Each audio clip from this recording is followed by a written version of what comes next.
on that pass at the end, okay? So once I swept him from that technical stand-up sweep, rather than getting into a whole battle of trying to get past two legs, if I can smear one of his legs across and step into headquarters, and I can get my foot beside his hip.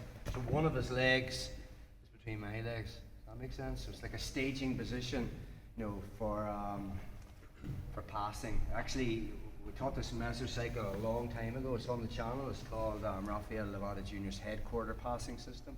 We can string some passes together.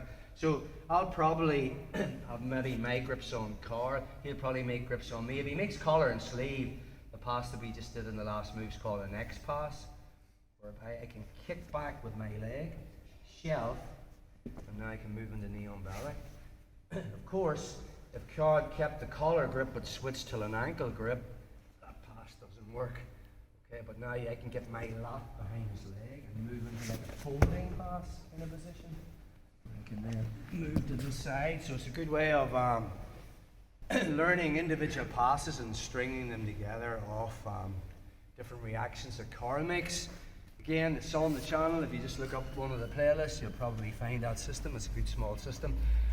Okay, so we're starting just a new section on the collar and sleeve. So when we started this in week 1, we looked at playing collar and sleeve with the knee on the outside. Obviously the main pathways was omoplata and triangle, and then we looked at a variety of different off balances from there. And then after that we looked at playing it on the inside. And again, the same scenario. I can hit the omoplata, I can hit the triangle, and a variety of different more options going into that X-guard stuff. So this time, if we take it back to the very first move that we learned when we were playing here, I won't collar and sleeve, Carl's posturing, but I can get a sleeve. Sleeve's easy. I'm in a seated position, I'm going to fall back onto my back. I want the collar, but Carl's posturing. So then we threw in the shallow lasso. That kept Carl away from me. Because if I just grab this, Carl can get so close to me. So my foot's coming over. If he tries to get close to me now, I'm here. And now I know for him to pass, he needs to get a grip on this leg. Which means now I've got the collar because he has to bend over to make his grip. And then we looked about how I would come back and get my foot on the collar and start to play the two systems, either knee on the outside, knee on the inside. But sometimes when I make that grip, and I'm from the shallow lasso, now Carl pulls that elbow back. Does that make sense? So now I have in the profile to get my foot back in the hip, but I can put in a De La Riva hook. And we want to put a De La Riva hook in strong. So if Carl just stands there, perfect. So you have 3 main types of De La Riva hook. Probably the stay up front there.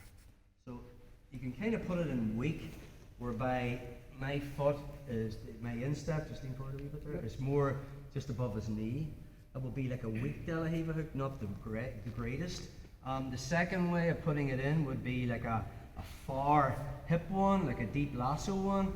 But the one I think is the best is actually putting it in and getting my foot more in his hip.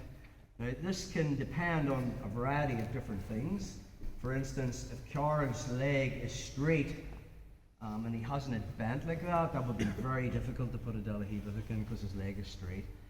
So from that scenario, if his leg is straight, I'm probably not going to go for a De La Riva hook, but it's easy to get a bend in it. All I have to do is like put a foot on his hip and just kind of push to create space. There's the bend in it now. The other factors that decide whether my De La Riva hook is strong is obviously the length of your legs. If you have long legs, you can just put that in straight away. I hate people like that. For us dwarfs or people with shorter legs, that I was always taught back in the day that to put a De La Riva hook in, you needed to be sitting with your ass on their instep. But if you do that, sometimes your De La Riva hook is weak. So if I want to get it in that strong position, it's all about distance. I want my butt back a wee bit. The further it's back, the more chance I can get it in at the hip. And also I don't put it in vertical like this, I actually cut an angle. Just turn this way, so it's actually coming in more this way, and then I'm in.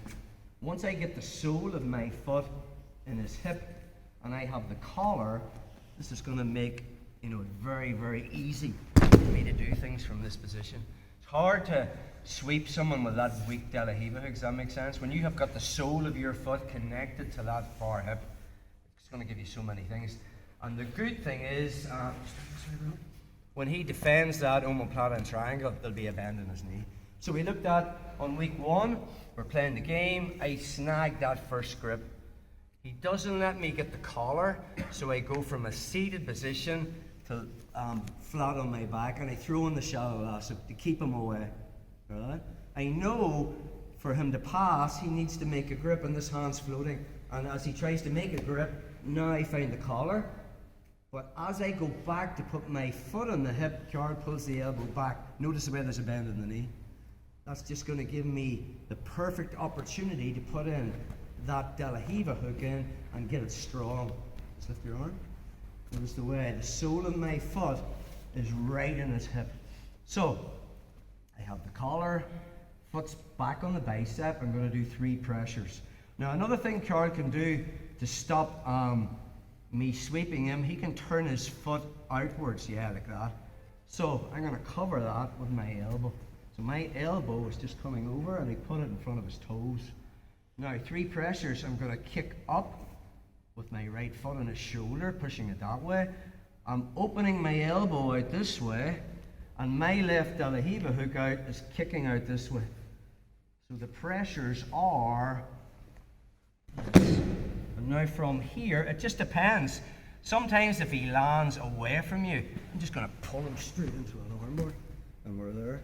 Sometimes, as he lands, Carl brings his knee, yeah, so I might have to come up and possibly work some kind of knee slice, if that makes sense. We're not worried too much about the pass at the end. That can go just on how he falls. So the sequence is, for those that were here from the start, I make that first grip. I want the collar, he postures. I go from a seated position to the supine position, and then I throw in that shallow lasso because this keeps him away from me.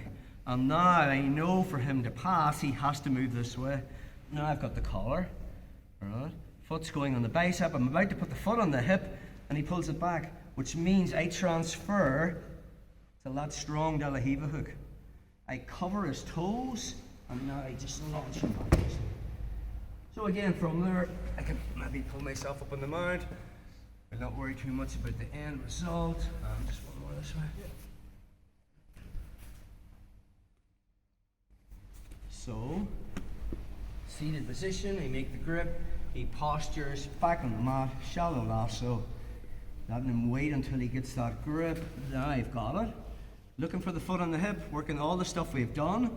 He brings the elbow back. So now I slap in that strong De La Riva hook, foot's on the shoulder, cover the toes, first sweep, this backwards half balance sweep. So again, opening my elbow, kicking with this, and extending my De La Riva hook out to take him over. Again, if maybe Carl brings that knee inside to re-guard, and I still have my grips, I can be coming up and possibly trying to work the pass. If he hasn't brought his knees in, possibly look for mount, or the